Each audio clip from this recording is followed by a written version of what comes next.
حضرت ابو ہریرہ رضی اللہ تعالیٰ عنہ سے روایت ہے کہ نبی صلی اللہ علیہ وسلم نے گھوڑے میں شکال کو ناپسند فرمایا ہے۔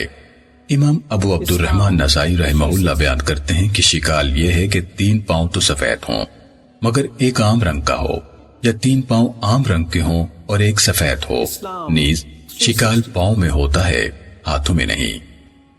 سنن نسائی حدیث نمبر 3597۔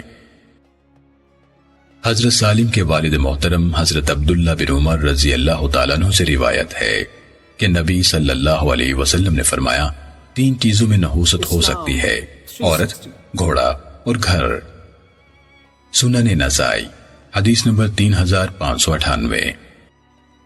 حضرت جریر رضی اللہ تعالیٰ عنہ بیان کرتے ہیں کہ میں نے رسول اللہ صلی اللہ علیہ وسلم کو دیکھا کہ آپ اپنے گھوڑے کی پیشانی کے بال اپنی 2 انگلیوں کے درمیان بٹ رہے تھے اور فرما رہے تھے گھوڑوں کی پیشانیوں میں قیامت تک کے لیے خیر رکھ دی گئی ہے، یعنی ثواب اور غنیمت۔